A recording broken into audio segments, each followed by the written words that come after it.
Hi everyone, Rukshan here. I just wanted to make a quick video to react to Senator Lidia Thorpe and her deranged madness today at Parliament House in Canberra.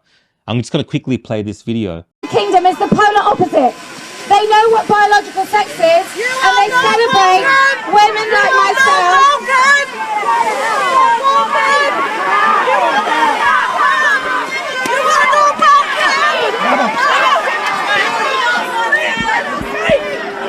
Everybody just stand up.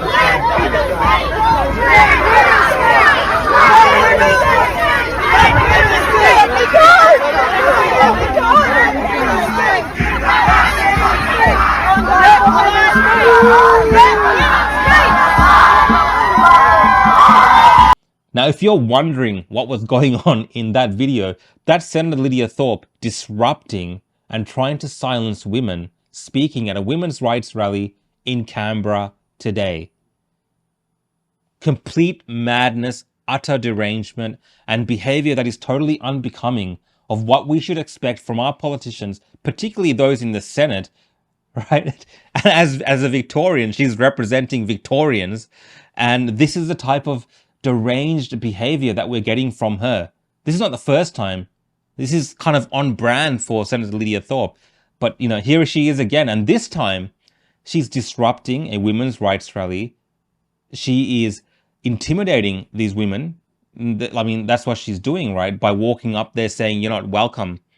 Who is she to say that these people aren't welcome? This is at Parliament House. She's a senator. You know, she has an obligation to uphold certain rights that we have in the Constitution. Now, of course, in Australia, we have a right to peacefully assemble, protest, to show dissent, to share our opinions, to gather with like-minded people. Now, we might not always agree, and that's fine. That's just how it is. Not everyone's going to agree on every issue or every topic. But to stop people from talking about issues or topics, to say that they're not welcome at this place to talk about that particular issue or that particular topic, when they're not breaking any laws, when they're being peaceful, I mean, that is not the type of thing that senators should be involved in. It's one thing to go counter-protest, to stand behind police lines with another group of people who are unhappy about what's happening at this particular rally. That's one thing, and many politicians participate in protests, or they go speak on behalf of a cause that they believe in. Politicians do this, and the community expects that they do this.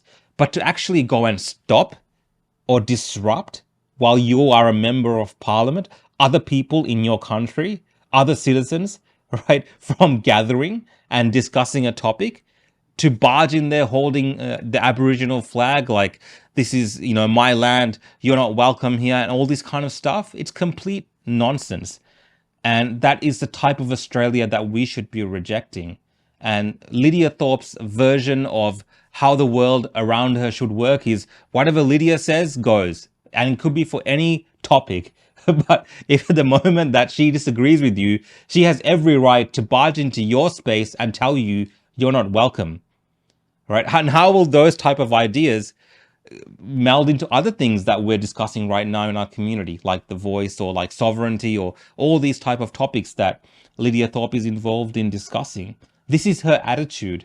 And it's the wrong attitude. Frankly, it should be an attitude which is rejected by the parliament in our country. I mean, she should be brought up before some type of ethics committee for actually disrupting people's right to peacefully assemble and talk about anything that they want to talk about, which is within the bounds of the law.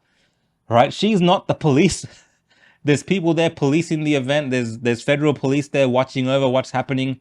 If anything untoward was to happen, maybe they will interject and stop things from going south. Yet, for Lidia Thorpe to take that position to say that I'm going to be the one that decides what people in this country can talk and can't talk about is complete nonsense. And she should back the hell. I was going to use a really bad word there, but she should back off, because we don't want that. No one in this country wants this kind of crap from their politicians. Disagree with these women.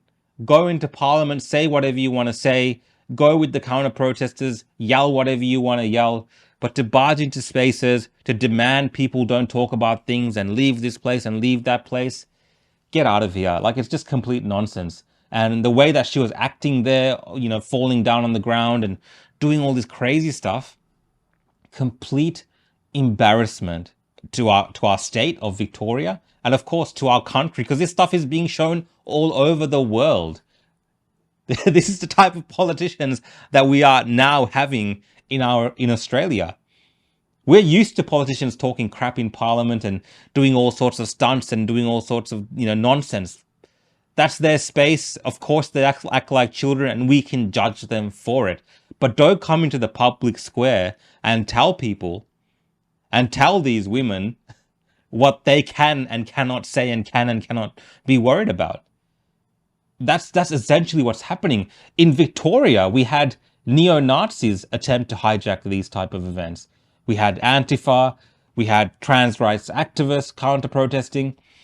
Everywhere these women are going to talk about this issue, all sorts of people are turning up to oppose them. And it's being covered in the media. We have men in the Victorian Parliament. We have Premier Daniel Andrews. We have the leader of the opposition telling these women, calling them, you know, linking them to Nazis, using their parliamentary privilege, calling these women hateful women, all sorts of derogatory terms to describe these women who essentially, at the end of the day, whether we disagree with them or agree with them, they're just practicing their constitutional rights as Australians. They're practicing their democratic rights as Australians to talk with the rest of the community about what they're thinking about. Here we are debating about giving people a voice in the Constitution and doing all this type of stuff when, you know, apparently we already have these rights to protest and to discuss things in the public square. And we have people like Lidia Thorpe walking out there telling people they're not welcome. Complete and utter madness. And the fact that we are, as a country, we tolerate this type of nonsense, I think it needs to totally flip around now. We need to resist, right? Resist this type of political interference in the activities of everyday Australians gathering to discuss and to debate any type of idea that they want to talk about, which is within the bounds of the law, right? Those things should not be interfered with by politicians. For 2 to 3 years, we had politicians consistently interfering with the civil rights of people in this country to gather and to dissent against their, you know, crazy vaccine mandates and all this nonsense that they did during that time, during the pandemic. We had people in Victoria being shot by Victoria Police because the government, it was an inconvenience to the government that people would, you know, share a different opinion together in the public square. Of course, they had all sorts of excuses as to why they did that.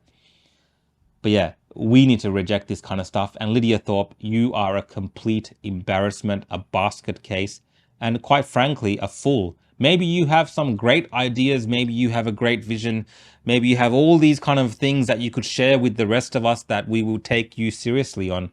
But this type of behavior counters all of that.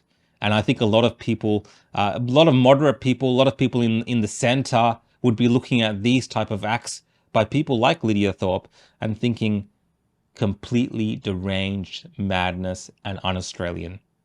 Thanks, guys. See you next time.